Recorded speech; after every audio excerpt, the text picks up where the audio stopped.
शोभया नित्यसेवितम्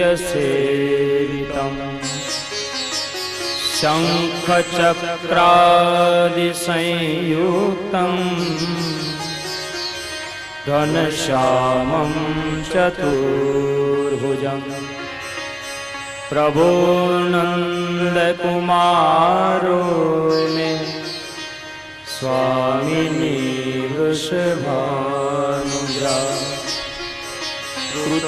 कृतार्थोऽहं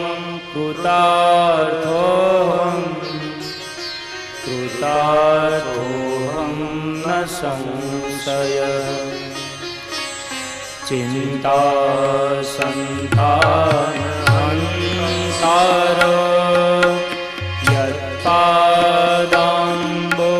यत्पादाम्बोजरेण स्वीयानां तानि चाचार्या प्रणमामि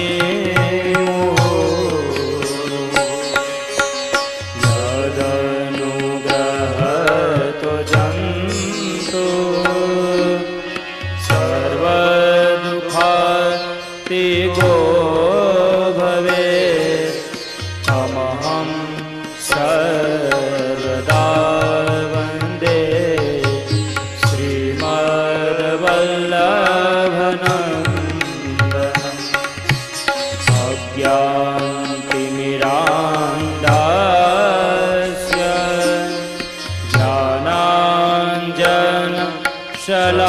ज्ञानाञ्जनशलाकया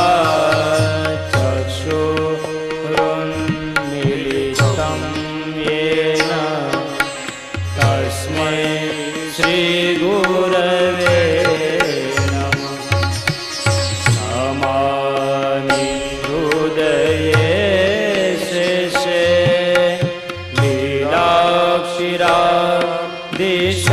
लीलाक्षिरादिशायिनं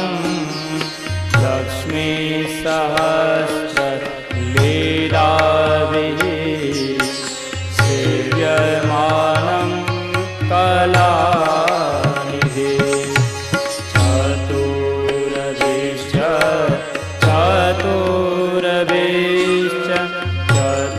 चतुरभिश्च त्रिभिस्तथा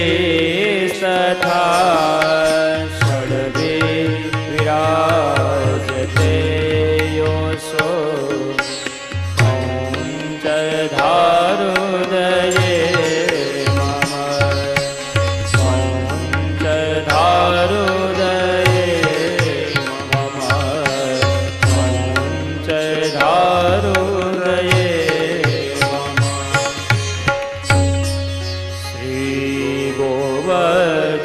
श्रीगोवर्धननाथ पादयुगलम्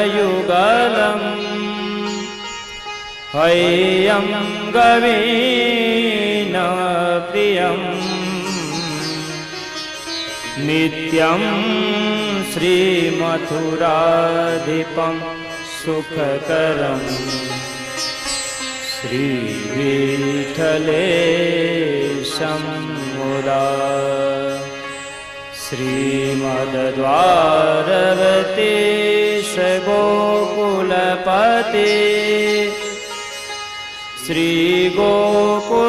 श्रीगोकुलेन्दु विभुम्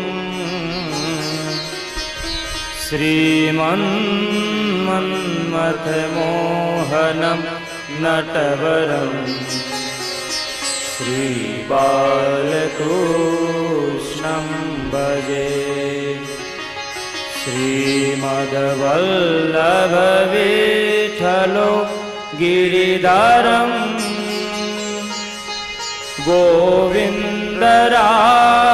गोविन्दरायाविदम्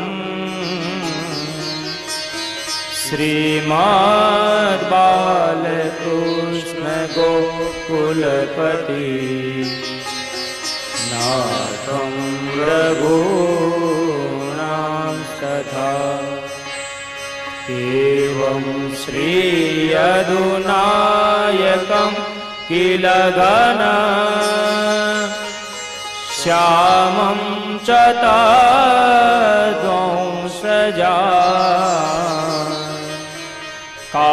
कालिन्दीं स्वगुरुसुतं गुरुं गिरिं गुरुविभुं प्रभुश्च स्मरे पुष्टिमार्गीय सर्वज्ञ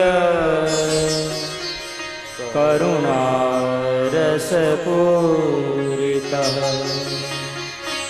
श्रेष्ठ फल प्रदाता च तस्मै श्री गुरवे नमः तस्मै श्री गुरवे नमः तस्मै श्री गुरवे नमः। શ્રી વલ્લભના કૃપાપાત્ર લાડી લાભ સૌ ભગવદી વૈષ્ણવજનો, શિક્ષાપત્રનો આ સત્રનો આજે વિરામ થવા જઈ રહ્યો છે. ત્યારે ગત 6 દિવસોમાં વૈષ્ણવોના 8 કર્તવ્યનું આપણે દર્શન કર્યું, 5 હજી બાકી છે.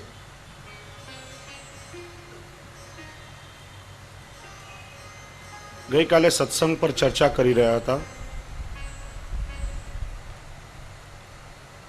શ્રી હરિરાય પ્રભુચરણ સત્સંગ પર ખૂબ જ ભાર મૂકે છે. અનેક શિક્ષાપત્રોમાં આપે આજ્ઞા કરી કે ભગવદીય વૈષ્ણવો દુર્લભ છે,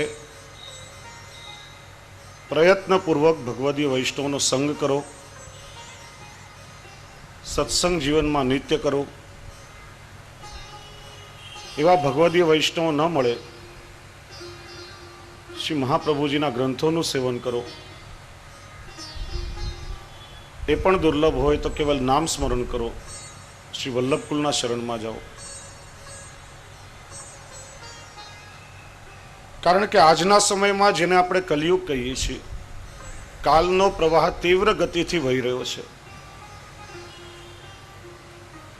કલીનો અર્થ થાય કલહ, કલી એટલે ક્લેશ. એનો પ્રત્યક્ષ અનુભવ આપણે કરી રહ્યા છીએ. ઘરમાં કૌટુંબિક કલહો થતા હોય, ભાઈ ભાઈને વૈમનસ્ય થાય, પિતા પુત્રને નહીં બને, સાસુ વહુમાં કલહ, સમાજમાં અનેક પ્રકારના કલહ, રાજકીય પક્ષો લડતા હોય, ધર્મના નામે લોકો મારવા મરવા તૈયાર થાય. આ બધો જ કાલનો પ્રભાવ છે. પણ આ ક્લેશનો લેશ પણ ભગવાન શ્રી કૃષ્ણને ગમતો નથી. ક્લેશ હોય ત્યાં ક્યારે કૃષ્ણ બિરાજે નહીં, અને કૃષ્ણ બિરાજે ત્યાં ક્યારે પણ ક્લેશ થાય નહીં. જ્યાં સત્સંગ થાય ત્યાં સ્વયં પ્રભુ પોતાના ગુણાનુવાદ શ્રવણ કરવા માટે બિરાજે છે.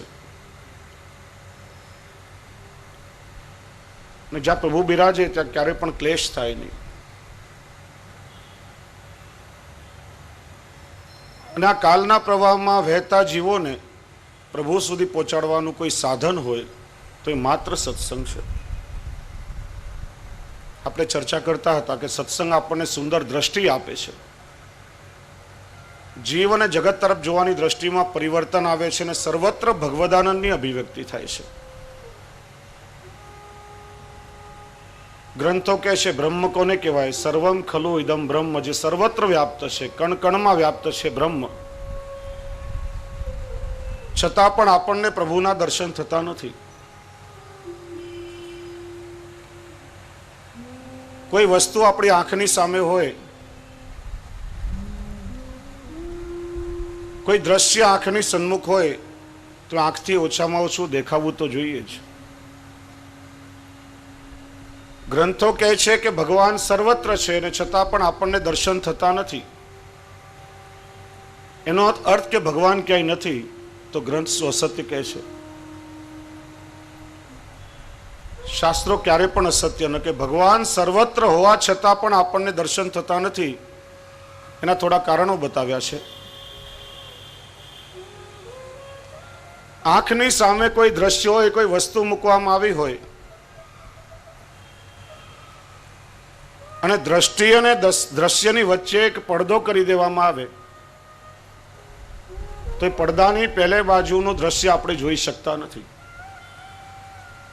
પડદો એટલે આવરણ, અને શાસ્ત્ર કહે છે આવરણ એ માયાનું આવરણ છે.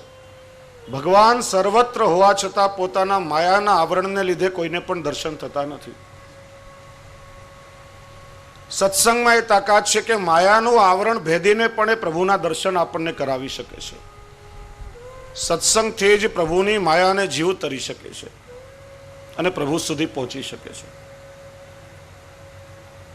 પ્રભુના દર્શન થતા નથી એનું બીજું કારણ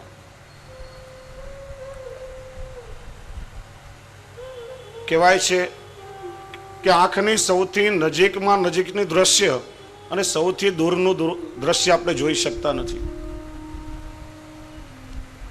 ચશ્મા પહેરનારાને ઘણીવાર અનુભવ થયો હશે. પુસ્તક વાંચતા હોઈએ અને ચશ્માના કાચ પર કીડી ચાલતી હોય તો આમ પુસ્તકના પાના પર સાફ કરીએ, ખબર ન પડે કે કાચ પર છે કે પાના પર ચાલી રહી છે. કોઈ પણ વસ્તુ આંખની એકદમ નજીક હોય આપણને દેખાતી નથી. પ્રભુ આપણી અંદર હોવા છતાં પ્રભુને બહાર શોધવા માટે આપણે ભટકીએ છીએ. એક ચિંતકે બહુ સરસ કહ્યું કે બહારનો વૈભવ શોધવા માટે ભટકવું પડે છે અને અંદરનો વૈભવ શોધવા માટે અટકવું પડે છે. વિધાતાએ આપણી બધી ઇન્દ્રિયો બહિર્મુખ બનાવી છે. પરાંચી ખાની વૈતૃણત વિરંચી. માનવીની બધી ઇન્દ્રિયો બહિર્મુખ છે. તમે જો આંખ બહારનું બધું દ્રશ્ય જોઈ શકે પણ આપણા શરીરના અંદરના કોઈ પણ દ્રશ્યને આપણે જોઈ શકતા નથી. ક્યાંય વાગ્યું હોય, ફ્રેક્ચર નથી થયું ને જોવા માટે એક્સરે કઢાવવો પડે. કાન બહારનો બધો અવાજ સાંભળી શકે છે પણ આપણા અંદર પણ કેટલો અવાજ છે, શરીરના આપણા પોતાના હૃદયના ધબકારા પણ આપણે સાંભળી શકતા નથી. એના માટે પેલું સ્ટેથેસ્કોપ લગાવવું પડે. નાકથી બહારની બધી જ ગંધનો અનુભવ આપણને થાય છે પણ શરીરના આપણા પોતાના અંદરની કોઈ પણ ગંધનો અનુભવ આપણને થતો નથી. એટલા માટે માનવી અંતર્મુખી બને, બહાર ચારે બાજુ ભટકવાને બદલે પોતાના ચિત્તને સ્થિર કરે, પ્રભુમાં કેન્દ્રિત કરીને અંતર્મુખી બને, ત્યારે એના પ્રભુના દર્શન થાય છે. ચોથું કારણ, આપણે બેઠા છીએ અને માનો પ્રગાઢ અંધકાર સર્જાઈ જાય. કોઈ પણ દ્રશ્ય જોવા માટે ઓછામાં ઓછો થોડો પ્રકાશ આવશ્યક છે. માનવીની આંખો અંધકારમાં કોઈ દ્રશ્યને જોઈ શકતી નથી. અજ્ઞાનતા એ માનવીના જીવનમાં સૌથી મોટો અંધકાર છે. એટલે જ કહેવાય ને કે અજ્ઞાની અને આંધળો બંને સરખા કહેવાય. બંનેને દોરનાર કોઈ વ્યક્તિ હોવો જોઈએ.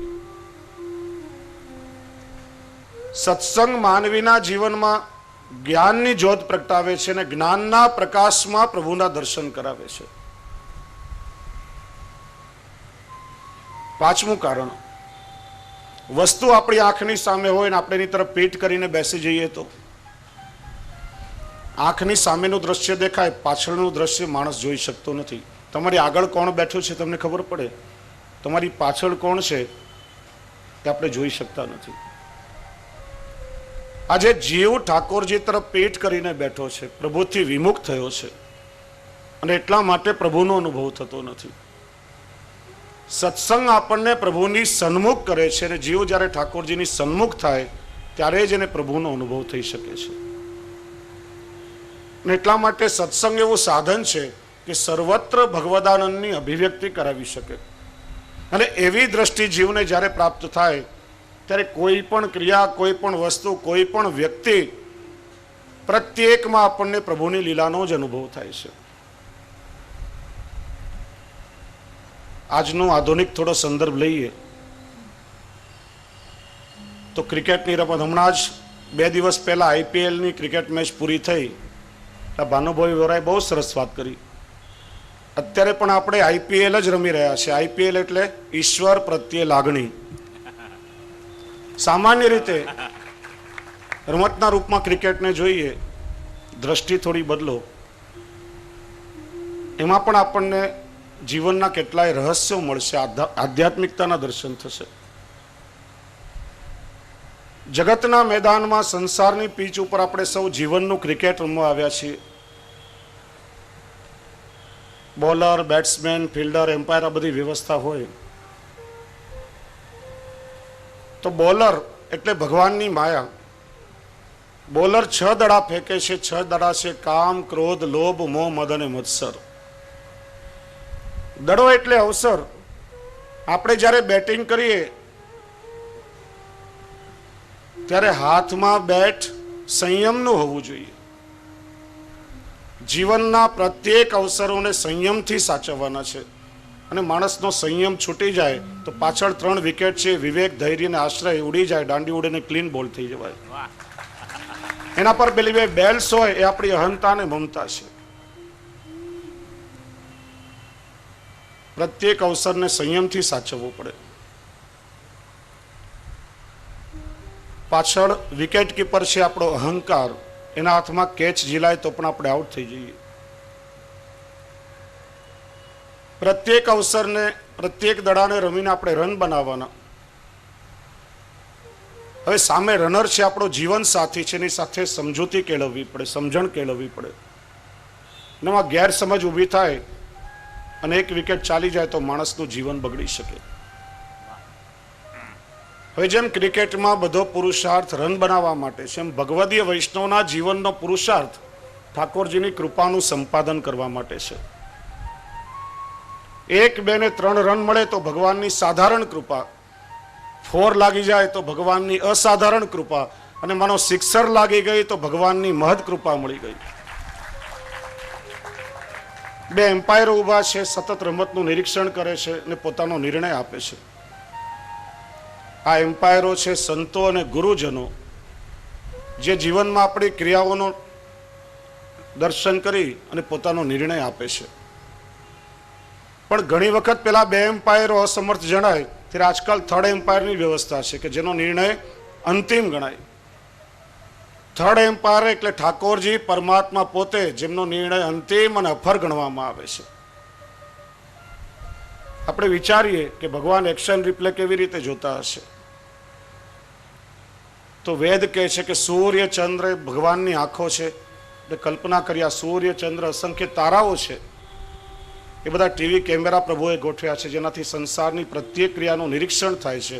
અને ધર્મરાજાનો ચોપડો એ સ્કોરબોર્ડ છે, જેમાં એની સતત નોંધ થાય છે. એના પર બહુ સુંદર પંક્તિઓ પણ લખાઈ છે,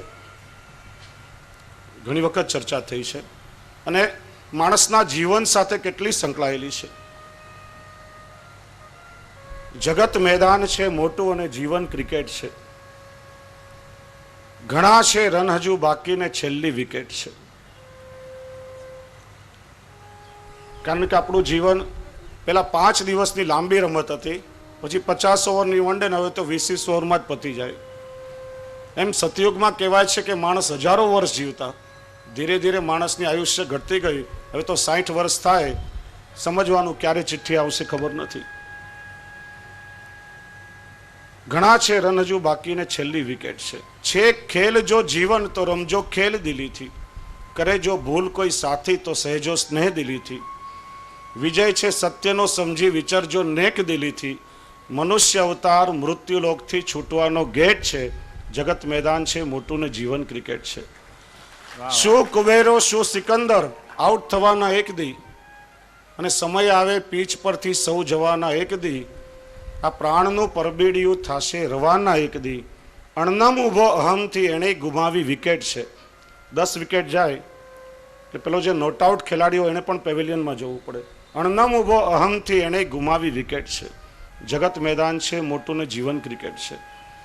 થોડો સમય ક્રિકેટને જીવન સમજીએ તો આઉટ થવાની ક્રિયા એટલે મૃત્યુ.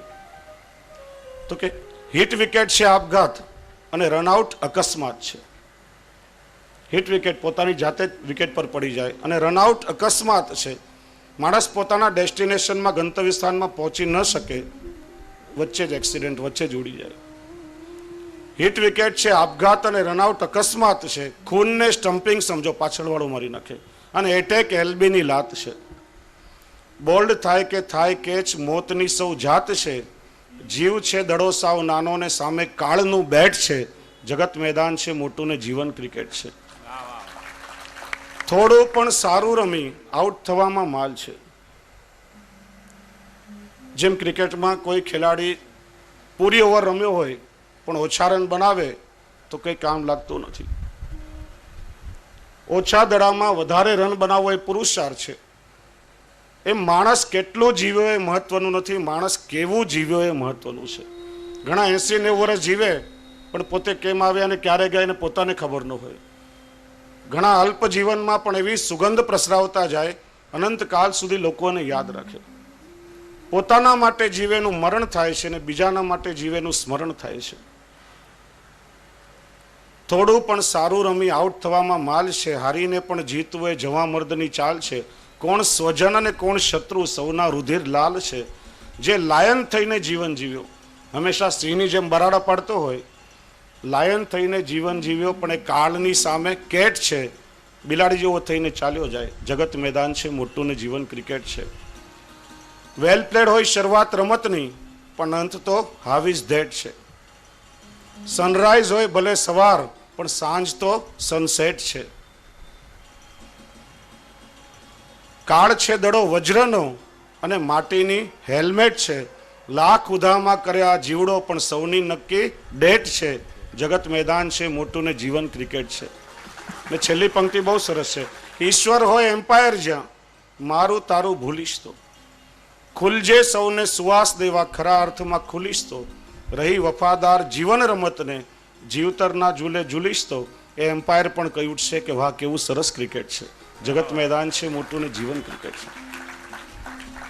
દ્રષ્ટિ જો આવી હોય સામાન્ય રમતમાં, દરેક ક્રિયાઓમાં આપણને ભગવદાનંદની અભિવ્યક્તિ થાય છે. અને એટલા માટે શ્રી હરિરાય ચરણ આજ્ઞા કરે છે, સત્સંગ કરો, દુસ્સંગ છોડો.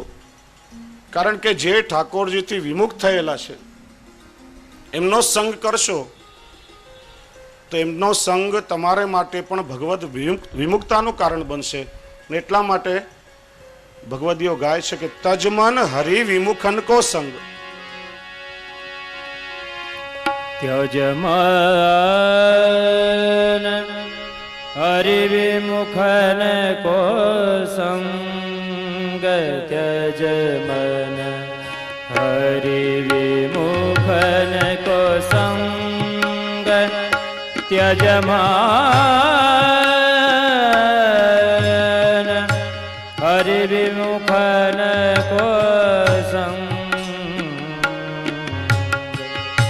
હરિ વિમુખન કો સંગ. ત્યજમન હરિ વિમુખન કો સંગ.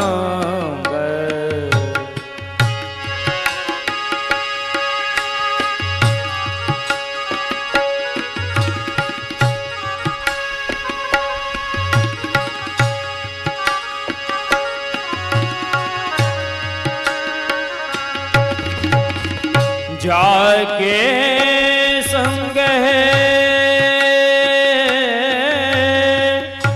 को बुद्धि उपजत, परत भजन में भंग.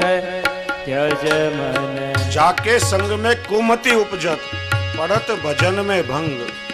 આપણી બુદ્ધિ પણ બગડે અને ઠાકોરજીની સેવા પણ છૂટે, પ્રભુથી વિમુખ થઈ જવાય. માટે કહે છે કે તજમન હરિ વિમુખન કો સંગ. परत भजन में भंग. तजमन हरि विमुखन को संग.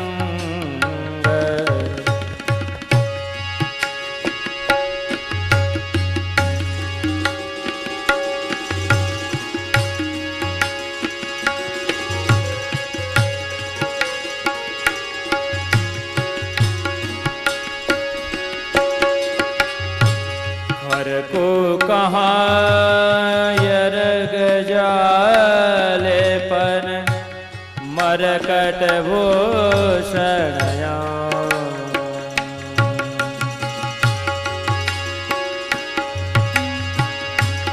कागही कहाँ कपूर चुगाए, स्वानन वाये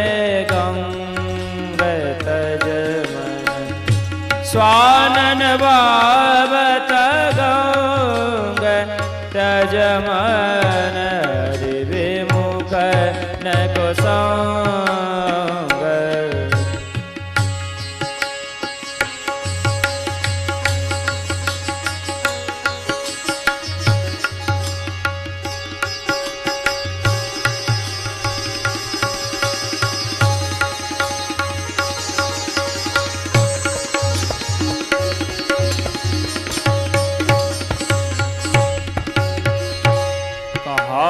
ભયો પયપાન કરાવે,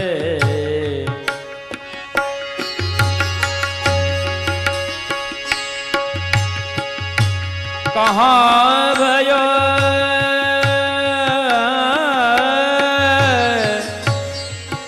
પયપાન કરાય, વિષ નહીં ત્યજત ભુજં.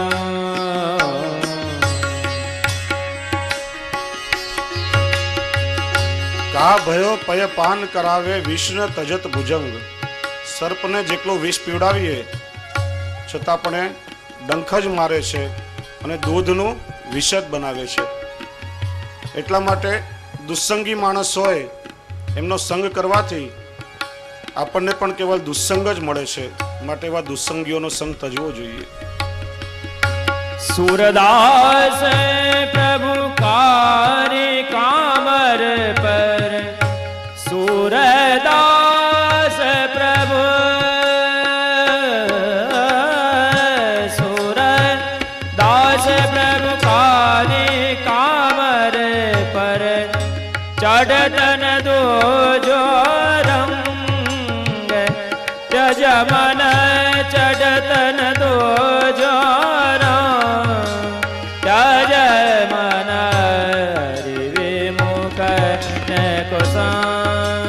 सूरदास प्रभु કારી કામર પર ચડત ન દૂજો રંગ.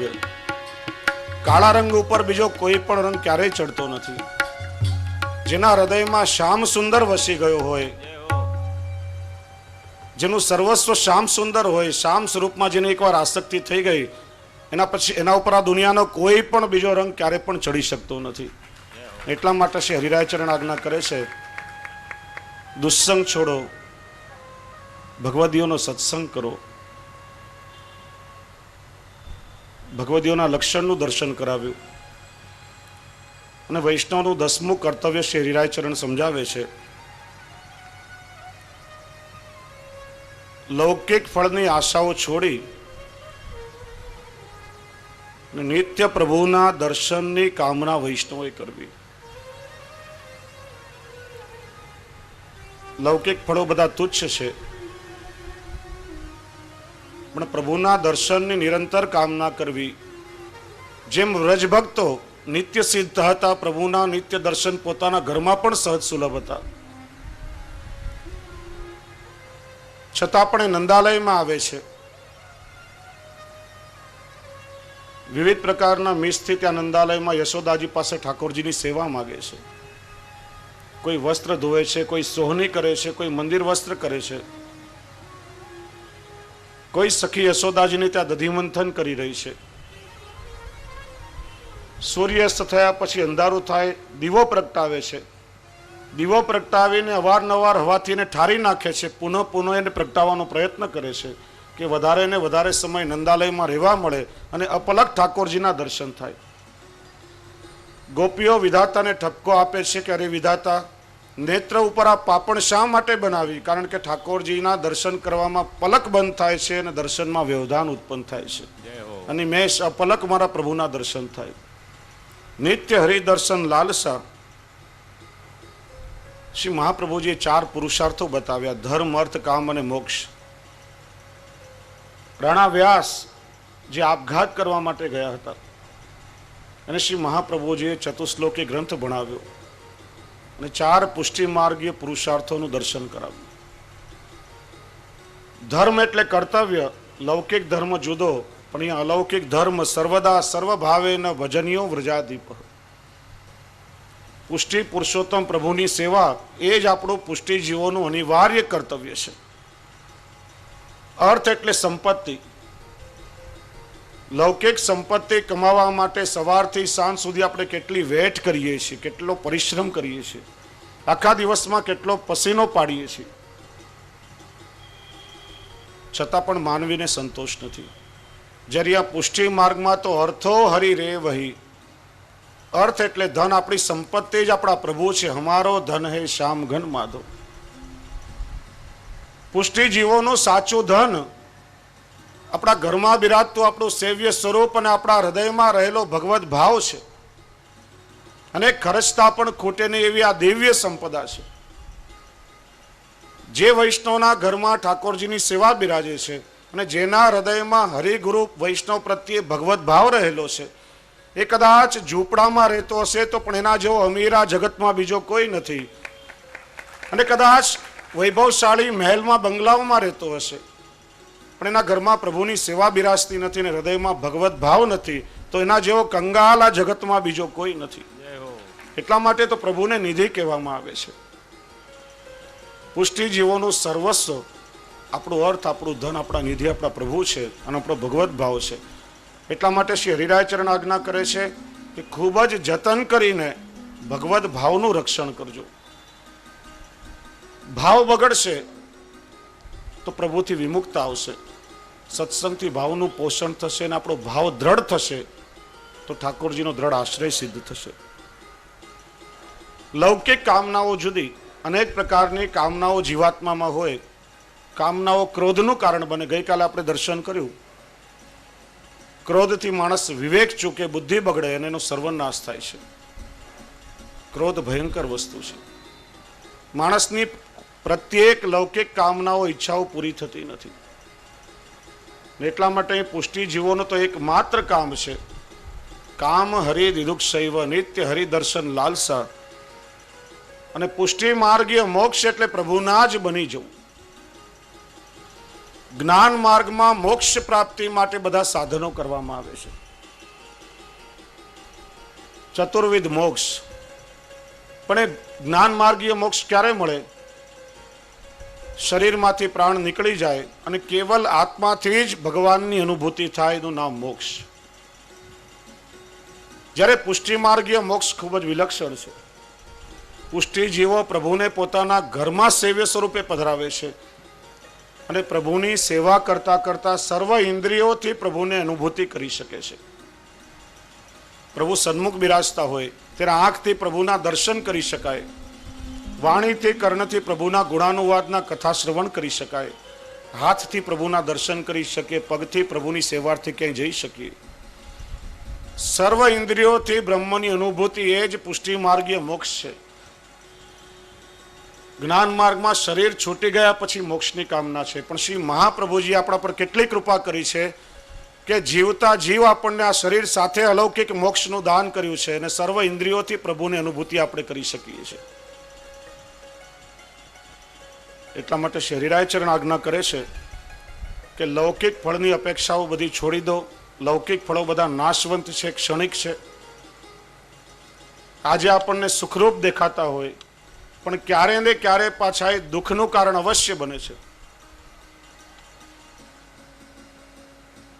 સંપત્તિની ઈચ્છા હોય, કરોડો રૂપિયાની લોટરી લાગે,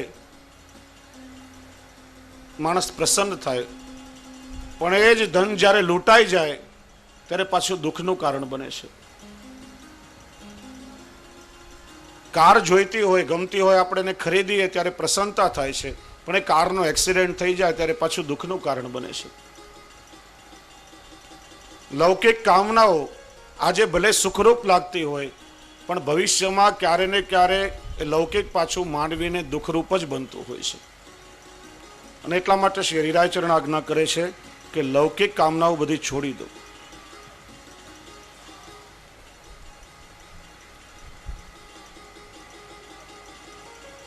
નવમું કર્તવ્ય સમજાવ્યું. હવે 10મું કર્તવ્ય પુષ્ટિ જીવનું શ્રી હરિરાયચરણ સમજાવે છે. જ્ઞાનનો અહમ છોડી ભક્તિ કરો.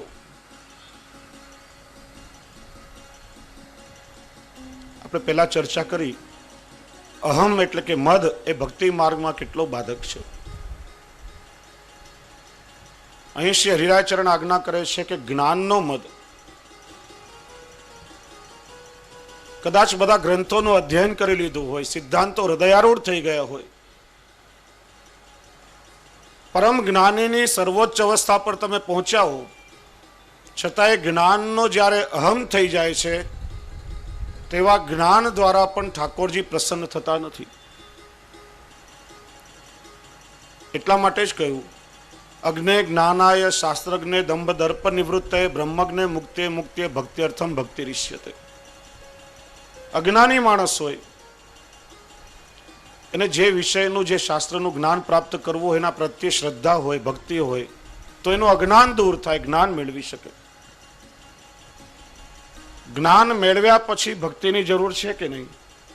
તો કે છે ત્યારે પણ ભક્તિની જરૂર છે. કારણ કે ઘણા શાસ્ત્રો ભણી અને જે જ્ઞાન આપણે મેળવ્યું હોય એ જ્ઞાનનો અહંકાર ઉત્પન્ન ન થઈ જાય એટલા માટે ભક્તિની આવશ્યકતા છે.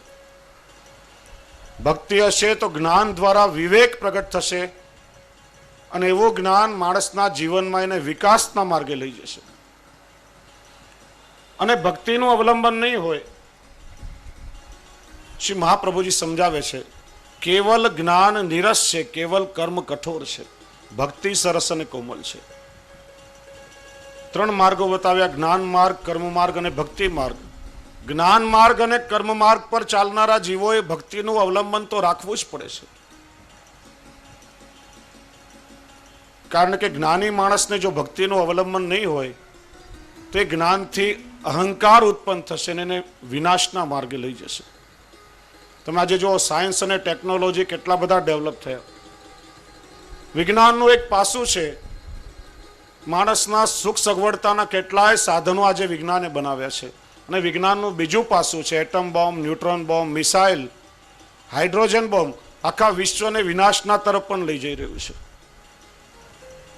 એટલા માટે જ સંસ્કૃતમાં એવું કહેવાયું, સરસો વિપરીતાશ્ચેત સરસત્વમ ન મુંચતી, સાક્ષરા વિપરીતાશ્ચેત રાક્ષસા એવ કેવલમ. સરસ જ્ઞાન રસરૂપી કહેવામાં આવ્યું છે. જેણે રસરૂપી જ્ઞાન પ્રાપ્ત કર્યું છે,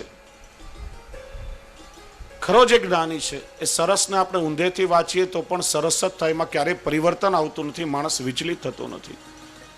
પણ આપણે ત્યાં કહેવાય ને કે ભણ્યો ખરી પણ ગણ્યો નહીં. કેવલ પોથીઓ વાંચીને પંડિત થઈ ગયો, પણ જેના હૃદયમાં ભક્તિ નથી, જેનું હૃદય ભક્તિથી સભર થયું નથી, ખાલી ભણેલાને સાક્ષર કહેવાય ને સાક્ષરાને ઊંધેથી વાંચો તો રાક્ષસા થાય. અને એવા માણસોએ જગતને મોટું નુકસાન પહોંચાડ્યું છે. અભણ માણસ પગલું ચૂકે પણ ભણેલો હંમેશા ભીત ભૂલે. આ જગતમાં જેટલું નુકસાન પહોંચાડ્યું છે એટલું વધારેમાં વધારે ભણેલા માણસોએ પહોંચાડ્યું છે. અને એટલા માટે શ્રી હરિરાય ચરણ કહે છે કે જ્ઞાનનો પણ અહમ છોડી દો, પ્રભુની ભક્તિ કરો. કારણ કે ભક્તિ એ સર્વોપરી તત્વ છે. શ્રી મહાપ્રભુજી જ્ઞાન, કર્મ અને ભક્તિ માર્ગ માટે ત્રણ દ્રષ્ટાંત આપે છે, સહનમ, ખનનમ અને ગંગા તીર સ્થિતિ. જ્ઞાન માર્ગ સહનમ પ્રકાર છે. માણસ જ્ઞાન પ્રાપ્ત કરે, બ્રહ્મ જગત જીવનું સ્વરૂપ સમજાય, દેહ અને આત્મા વચ્ચેનો ભેદ જ્યારે સમજી લે, એવા જ્ઞાની માણસને તરસ લાગે ત્યારે વિચારે, તૃષા એ તો શરીરનું દુઃખ છે, શરીરનો ધર્મ છે, દુઃખ થશે તો કેવલ શરીરને થશે, આત્માને ક્યારે પણ દુઃખ થતું નથી, હું તો આત્મ સ્વરૂપ છું, એમ માની અને તરસનું દુઃખ સહન કરે. સહનમ પ્રકાર. કર્મ માર્ગ ખનનમ પ્રકાર. કર્મી માણસને તરસ લાગે, દુઃખ સહન નહીં કરે, પણ કંઈ જળાશય શોધશે અથવા તો કૂવો ખોદીને પણ જળ મેળવવાનો પ્રયત્ન કરશે. એમાં પણ માનવીને પરિશ્રમ તો કરવો જ પડે છે. જ્યારે ભક્તિ માર્ગ એટલે ગંગા તીર સ્થિતિ, તૃષાનું દુઃખ સહન કરવાને બદલે કે કૂવો ખોદવાને પરિશ્રમ કરવાને બદલે ગંગાજીના કિનારે જઈને જ માણસ વાસ કરી લે, તો જ્યારે પણ તરસ લાગે ત્યારે શીતલ, મધુરું, નિર્મળ ગંગાજળ સહજમાં પ્રાપ્ત થાય. અને ભક્તિની જ્યારે પરિપક્વતા આવે છે ત્યારે ગંગાજીના ઘાટ પર ઉતરવાનો પણ પરિશ્રમ કરવો પડતો નથી. ગંગાજી સ્વયં શીતલ જલના જારીજી ભરીને એને રોગાવી જશે. એટલા માટે ભક્તિ એ સર્વોપરી તત્વ છે. અને દયારામભાઈ એક ચંદ્રાવળામાં ખૂબ જ સરસ કહે છે કે ભક્તિ છે એ શૂન્ય અંક જેવી છે. કૃષ્ણની ભક્તિ અંક છે, બીજા સાધન સર્વે શૂન્ય. અંક વિના સૌ અફળ છે, સશૂન્ય શૂન્ય 10 ગુણ્ય. 10 ગણું બિંદુ આદ્ય અંક એકે, અંક વિના શૂન્ય શૂન્ય અનેકે. ભક્તિ કરી તેને સર્વ કઈ કીધું, ભક્તિ વિના સર્વ કાંઈ ન સીધું. અહીંયા મીંડાનું દ્રષ્ટાંત સમજાવે છે. મીંડાની કોઈ કિંમત હોતી નથી, પણ એ મીંડાની આગળ જ્યારે અંક લાગે ત્યારે જેટલા મીંડા વધારો એની 10-10 ગણી કિંમત વધતી જાય છે. દશક, શતક, હજાર એવી રીતે. પહેલા અંક ન હોય તો ગમે તેટલા મીંડા વધારો એ મીંડાની કોઈ કિંમત રહેતી નથી. એમ ભક્તિ છે, અંક છે. અને ત્યાર પછી જેટલા પણ તમારા કોઈ પણ કાર્યમાં જ્યારે ભક્તિનું અવલંબન હશે તો દરેક કાર્યમાં ભગવત કૃપાથી વૃદ્ધિ થતી જશે. અને ભક્તિ નહીં હોય તો આ સંસારના દરેક કાર્યો ફક્ત મીંડા જેવા છે. ને એટલા માટે ભક્તિ કરો. અને પ્રભુની ભક્તિ કરવા માટે કોઈ વયની આવશ્યકતા નથી. સહજ ભક્તિમાં પ્રવૃત્ત થઈ જાઓ. ને એટલા માટે દયારામભાઈ બીજા એક ચંદ્રાવળામાં કહે છે કે ધ્રુવજીને ક્યાં વય હતું, ક્યાં હતું સુદામાને ધન, કુબજાને ક્યાં રૂપ હતું, ઉગ્રેસનમાં શું પુરુષાર્થન. કુબજા પાસે રૂપ ક્યાં હતું, ધ્રુવજી પાસે વય ક્યાં હતું, સુદામા તો નિર્ધન હતો, અને ઉગ્રસેન પાસે શું પુરુષાર્થ હતું. છતાં કેવલ પ્રભુની ભક્તિથી આ લોકો પ્રભુને પામી શક્યા છે. જેણે જેણે પ્રભુની કેવલ ભક્તિ કરી છે, કોઈ પણ સાધન વગર કેવલ ભક્તિથી પ્રભુને પ્રસન્ન કરી શક્યા છે. અને ભક્તિ વગર કરેલું કોઈ પણ કર્મ એ વ્યવહાર માત્ર છે. કોઈ પણ ક્રિયામાં જ્યારે ભક્તિનો સમન્વય થાય છે ત્યારે ક્રિયાનું પણ ઉર્ધ્વીકરણ થાય છે. ક્રિયા સ્વયં ભક્તિ બની જાય છે.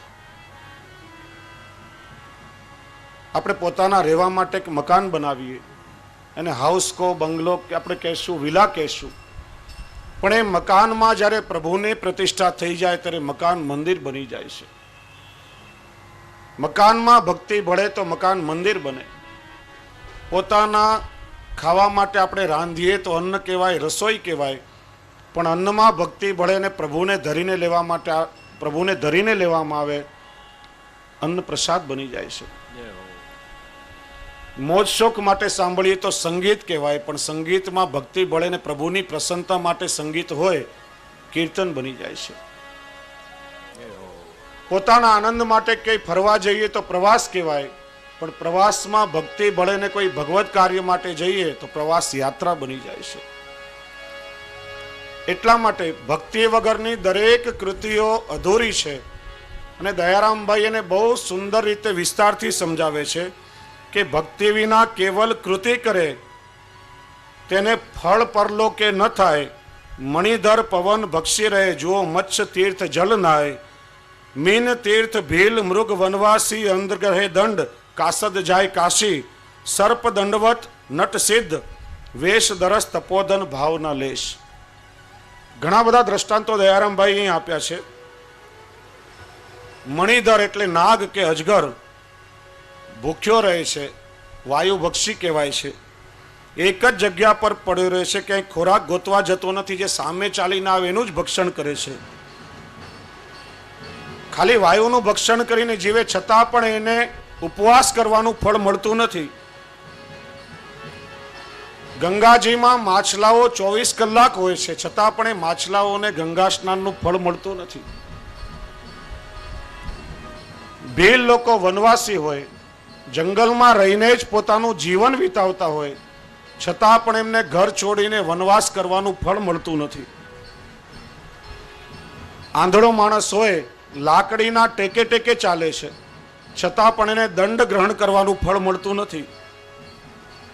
કાસદ એટલે ટપાલી, દરરોજ એને ટપાલ પહોંચાડવા માટે કાશી જવું પડે, પણ એનાથી એને કાશીની યાત્રાનું ફળ મળતું નથી. નાગ પેલો પોતાના પેટ પર ચાલતો ચાલતો કદાચ મંદિરમાં પણ જાય તો પણ એને ભગવાનને દંડવત કરવાનું ફળ મળતું નથી. નટ પોતાની કલા બતાવે, કદાચ કોઈ સિદ્ધ યોગીનો વેશ ધરી અને જોવાવાળાને આકર્ષિત કરે, પણ એનાથી એનામાં સિદ્ધપણું આવતું નથી. ભગવા કપડાં પહેરીને સંસારમાં મન રાખે, મનમાં જો વૈરાગ્ય ના આવ્યો હોય તો એનાથી એને સંન્યાસી થવાનું ફળ મળતું નથી. સાચો વૈરાગ્ય શ્રી મહાપ્રભુજી સમજાવે છે કે મનનો વૈરાગ્ય છે. એક બહુ સરસ વાત સાંભળી હતી. બે સંન્યાસીઓ એકવાર એક નદીના કિનારેથી પસાર થઈ રહ્યા હતા. નદીમાં કોઈ સ્ત્રી ડૂબી રહી હતી, બચાવો બચાવો ચીસ પાડી રહી હતી. એક સંન્યાસીએ જોયું, કહ્યું કોઈ સ્ત્રી પાણીમાં ડૂબી રહી છે, આપણે એને બચાવવી જોઈએ, નહીં તો એનું મૃત્યુ થશે. બીજો કે આપણે સંન્યાસી છીએ, બ્રહ્મચારી છીએ, આપણાથી સ્ત્રીને હાથ લગાવાય નહીં, ધ્યાન બીજે રાખ, કાન બંધ કર અને સીધો ચાલ. પેલી આર્તનાદ કરી રહી હતી. સંન્યાસીનું હૃદય દ્રવી ઉઠ્યું, લાગ્યું કે એને બચાવીશ નહીં તો તત્કાળ એનું મૃત્યુ થશે. કછોટો વાળીને પાણીમાં કૂદી પડ્યો.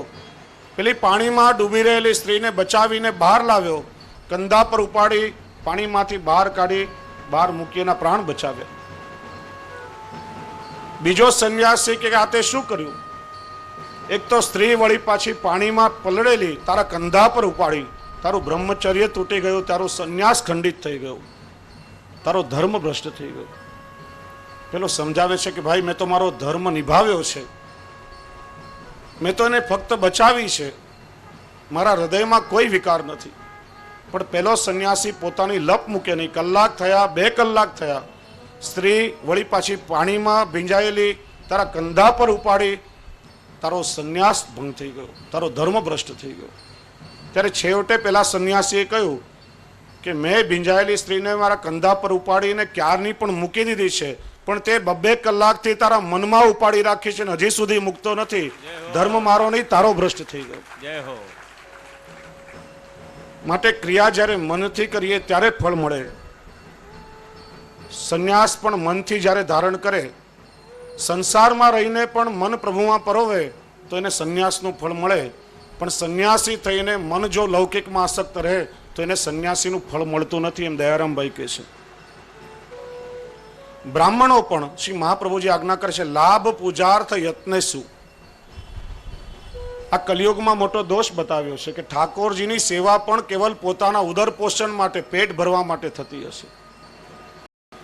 બ્રાહ્મણો પણ જો પોતાનું પેટ ભરવા માટે પગાર લઈને ભગવાનની પૂજા કે સેવા કરે તો એનાથી એને દેવ પૂજાનું ફળ મળતું નથી. કારીગર હોય, મૂર્તિ બનાવે તો એનાથી ભગવાનનું સ્વરૂપ સિદ્ધ કરવાનું એને ફળ મળતું નથી. એવી રીતના ભક્ત કવિ કહે છે, ફરવા નિમિત્તે તીર્થમાં જાય તો એને તીર્થોનું ફળ મળતું નથી. આજે તો આપણે ત્યાં પ્રકાર થઈ ગયો, કોઈના પણ લગ્ન થાય ને પૂછીએ કે ફરવા ક્યાં જશો તો કહેશે શ્રીનાથજીના દર્શન કરવા જશું ને હનીમૂન પણ થઈ જશે. હવે આવા ભાવથી જો શ્રીજી બાવાના દર્શન કરવા માટે જાય તો એનાથી ક્યારેય પણ તીર્થનું ફળ મળે નહીં. તીર્થનું સેવન કરવાના ભાવથી તીર્થમાં જાય તો એનું ફળ મળે. માળા ફેરવતી વખતે એ પણ આપણે ચર્ચા કરી, મન જો બીજે ભટકતું હોય તો કેવલ કાષ્ટના પારા જ આપણે ફેરવીએ છીએ, એનાથી માળાનું પણ ફળ મળતું નથી. અને કોઈ ગાયક હોય, ગાયક જો એ રૂપિયા લઈને પ્રભુના ભજન ગાતો હોય તો એને કીર્તન કરવાનું ફળ ક્યારે પણ મળતું નથી. એટલા માટે ભક્ત કવિ અહીંયા સમજાવે છે કે દરેક ક્રિયાની સાથે સાથે ભક્તિનું અવલંબન રાખો. ભક્તિ હશે તો એના કેવલ ઠાકોરજી પ્રસન્ન થશે. કારણ કે ભગવાન પોતે આજ્ઞા કરે છે, અહમ ભક્ત પરાધીનો, હું કેવલ મારા ભક્તોના વશમાં છું. અને એટલા માટે શ્રી હરિરાય ચરણ પણ આપણને આજ્ઞા કરે છે, જ્ઞાનનો અહમ છોડો, ભક્તિ રાખો. કારણ કે દરેક અવસ્થામાં કેવલ ભક્તિ દ્વારા જ તમારો અલૌકિક પુરુષાર્થ સિદ્ધ થશે. એક નાનકડા દ્રષ્ટાંતથી આપણે સમજીએ. અમેરિકા દેશમાં બહુ મોટા મોટા બહુમાળી મકાનો છે, 80, 100, 110 માળ સુધીના મકાનો. 80 માળના એક મકાનમાં 80મા માળ પર 4 મિત્રો રહેતા હતા. એકવાર રાત્રે બહારથી ફરીને આવ્યા, પાર્કિંગમાં પોતાની ગાડી પાર્ક કરી લિફ્ટ પાસે આવ્યા ત્યારે ખબર પડી કે આખા મકાનની લિફ્ટની સિસ્ટમ ખરાબ થઈ ગઈ છે. હવે 80 માળ પગથિયા ચડીને જવું પડશે, બીજો કોઈ વિકલ્પ નથી. આપણને આજે 3 કે 4 માળ ચડીને કોઈ મહેમાનને ત્યાં જવાનું હોય તો પહેલાથી જ શ્વાસ ફૂલી જાય. 80 માળ જવું સામાન્ય વાત નથી. થાક પણ ઘણો લાગે, સમય પણ કેટલો લાગે, પણ બીજો કોઈ વિકલ્પ નથી. એટલે ચારેય મિત્રોએ નક્કી કર્યું 80 માળ પગથિયા ચડીને જવાનું છે. સમય પસાર કરવા આપણે ચારેય મિત્રોએ વારાફરતી એક વાર્તા કહેવાની. પગથિયા ચડવાના શરૂ કર્યા. એક પછી એક મિત્રે પોતપોતાની વાર્તા કહેવાની શરૂ કરી. 79મો માળ આવ્યો ત્યારે 3 મિત્રોની વાર્તા પૂરી થઈ ચૂકી હતી. એક જ માળ ચડવાનું બાકી હતો. ત્રણેય મિત્રોએ પેલા ચોથા મિત્રને કહ્યું કે ભાઈ એક જ માળ ચડવાનો છે, પણ આપણો કરાર થયો છે કે ચારેય વાર્તા કહેવાની, માટે તારી વાર્તા તો કરવી જ પડશે. ત્યાં 80મો માળ આવી ગયો. ચોથા મિત્રે કહ્યું મારી વાર્તા બહુ નાની છે, ટૂંકી છે, 2 શબ્દમાં જ કહેવાનું છે. આપણે 80 માળ પગથિયા ચડીને આવ્યા પણ ફ્લેટની ચાવી નીચે ગાડીમાં જ ભૂલી ગયા. એ લેવા માટે પાછું હવે નીચે ઉતરવું પડશે. એમ જ્ઞાનના શિખરો સર કરીએ, સમૃદ્ધિના શિખરો સર કરીએ, ગમે તેટલા જીવનમાં ઊંચે ચડીએ, પણ ભક્તિ એ પ્રભુને પ્રાપ્ત કરવાની ચાવી છે.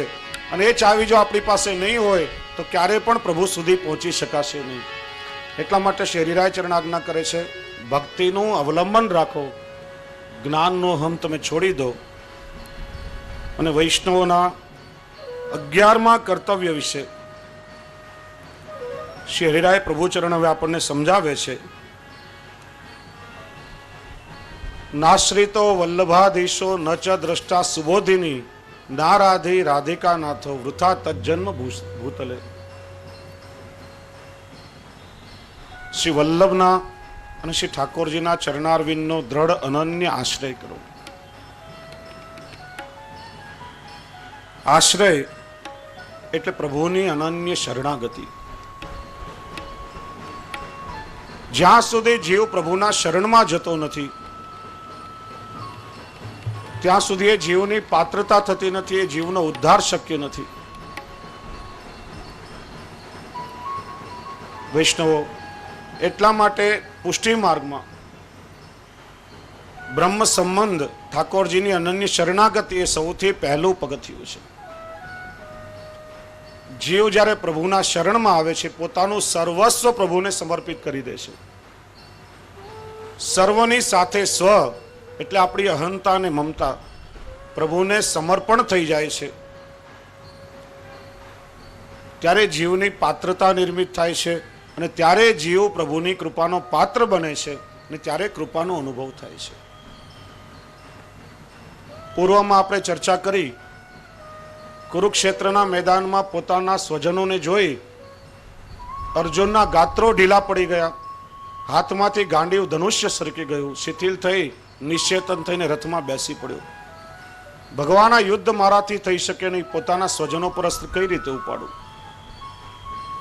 18 અધ્યાયમાં ભગવાને એને ગીતાનો ઉપદેશ આપ્યો. અર્જુન યુદ્ધ કરવા તૈયાર થયો નહીં. છેવટે ભગવાને કહ્યું, અર્જુન મેં તને જ્ઞાન, કર્મ, ભક્તિ, પ્રપત્તિ બધું રહસ્ય સમજાવ્યું, પણ તારી સમજમાં ના આવે તો છેવટે એક કામ કર, સર્વ ધર્માન પરિત્યજ્ય મામેકમ શરણમ વ્રજ અહં ત્વામ સર્વ પાપેભ્યો મોક્ષયિષ્યામિ મા શુચ. બધા જ વર્ણાશ્રમ ધર્મોનો ત્યાગ કરી મારા શરણમાં હું તારો ઉદ્ધાર કરીશ. અર્જુન ભગવાનના શરણમાં આવ્યો, ભગવાનની બિનશરતી શરણાગતિ સ્વીકારી, ત્યારે એની પાત્રતા નિર્મિત થઈ, યુદ્ધ પણ કર્યું અને વિજયશ્રી પણ પ્રાપ્ત થઈ. એમ શ્રી મહાપ્રભુજી આપણને સમજાવે છે જીવ જ્યારે ભગવાનના શરણમાં આવે છે ત્યારે એનું અધૂરું જીવન મધુરું બને છે. અને શરણાગતિ એટલે શું? શરણાગતિનો અર્થ થાય છે સર્વસ્વ આ સમંતાત શ્રેયતી ઇતિ આશ્રય. જે પણ કંઈ આપણી પાસે, પણ જોજો આ વાતની ખબર કાનુડાને પડવી જોઈએ નહીં. કારણ કે કનૈયો વિચારે છે કે આજે મૈયા આપણાથી છુપાઈને કંઈ કરી રહી છે, ચાલો આપણે જઈને જોઈએ માં શું કરી રહી છે. કોઈની નજર ન પડે રીતે સંતાતો છુપાતો કાનુડો ત્યાં આવ્યો અને જે તરફ જમનાજીનો જલ પ્રવાહ ગતિ કરી રહ્યો હતો, નીચાણવાળા ભાગમાં કેડબોડ જલમાં જઈને ઊભો રહ્યો. જે દેવડાઓ તરતા તરતા સામે આવીને લઈ લઈને કિનારે તારવવા લાગ્યો. એક ગોપીની નજર પડી, બોલી મૈયા જુઓ, કાનુડો તો અહીંયા છે, પાણીમાં વધારે ને વધારે ઊંડો ઉતરી રહ્યો છે. માનું હૃદય વાત્સલ્યથી માએ કહ્યું, બેટા જલ અહીંયા ઊંડું છે, બહાર નીકળ, અહીંયા ઉભો રહીને શું કરી રહ્યો છે? કનૈયાએ કહ્યું, માં તમે બધા જે દીવડાઓ તરાવો છો એને લઈ લઈને હું કિનારે તારવું છું. માએ કહ્યું, બેટા હું છું, આટલી બધી અનેક ગોપીઓ છે, તું કેટલાના દીવડાને કિનારે તારવીશ? બોલે બધા દીવડાઓની જવાબદારી મારી નથી, પણ જે તરતા તરતા મારી સન્મુખ આવશે એને તારવાની જવાબદારી મારી. જય હો. તરતા તરતા સન્મુખ આવશે ને તારવાની જવાબદારી. એટલા માટે તો આપણે ગાઈએ છીએ, શરણાએ સોઈ તારે જે જન શરણાએ સોઈ તારે. પ્રભુના શરણમાં ગયા પછી જીવને તારવાની જવાબદારી પ્રભુની છે. આપણા જેવો કોઈ જીવ ભવસાગરમાં તરતો હોય, તણાતો હોય, કાળના મોજાઓ સાથે અહીંયા ત્યાં ભટકતો હોય, શ્રી મહાપ્રભુજી જેવા સમર્થ ગુરુની કૃપા થાય અને બ્રહ્મ સંબંધ દ્વારા ઠાકોરજીની સન્મુખ પ્રભુના શરણમાં પહોંચાડી દે, પછી આપણને તારવાની જવાબદારી પણ ઠાકોરજીની છે. જે જન શરણ આયે તે તારે, જે જન શરણ આયે તે તારે, શરણ આયે તે તારે, જે જન શરણ આયે તે તારે.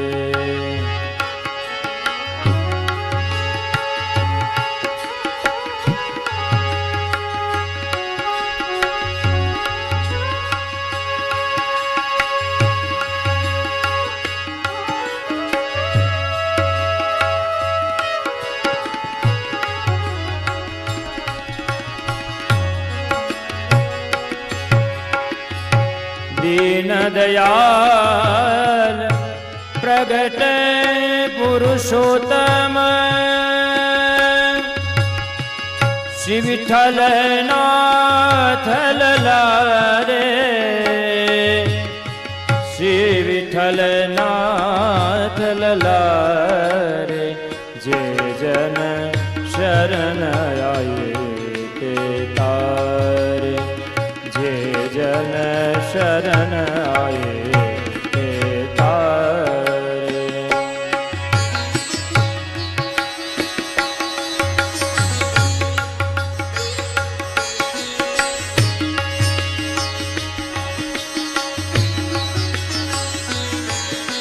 શરણ આયે સોઈ તારે, જે જન શરણ આયે સોઈ તારે. એટલા માટે 17મા શિક્ષાપત્રના 9મા અને 10મા શ્લોકમાં આશ્રય માટે શ્રી હરિરાયચરણ આજ્ઞા કરે છે, આશ્રયે નૈવ સકલમ સિદ્ધિ મેતી ન સંશય, પૃથક શરણ માર્ગોક્તિ ન એવં પ્રભોરપી, શરણસ્ય સમુદ્ધાર કૃત વિજ્ઞાપનાદિકમ, વિવેક ધૈર્ય ભક્ત્યાદિ સાધના ભાવવાદત. શ્રી હરિરાયચરણ આજ્ઞા કરે છે કે આશ્રય રહેવાથી જ નિસ્સંદેહ પુષ્ટિ જીવોને સર્વ સિદ્ધિ પ્રાપ્ત થશે. જે જીવોનો પ્રભુમાં દ્રઢ વિશ્વાસ છે એનું સકલ કાર્ય સિદ્ધ થશે. પુષ્ટિ માર્ગમાં ફલને દેવાવાળા ફલાત્મા પ્રભુ સ્વયં છે.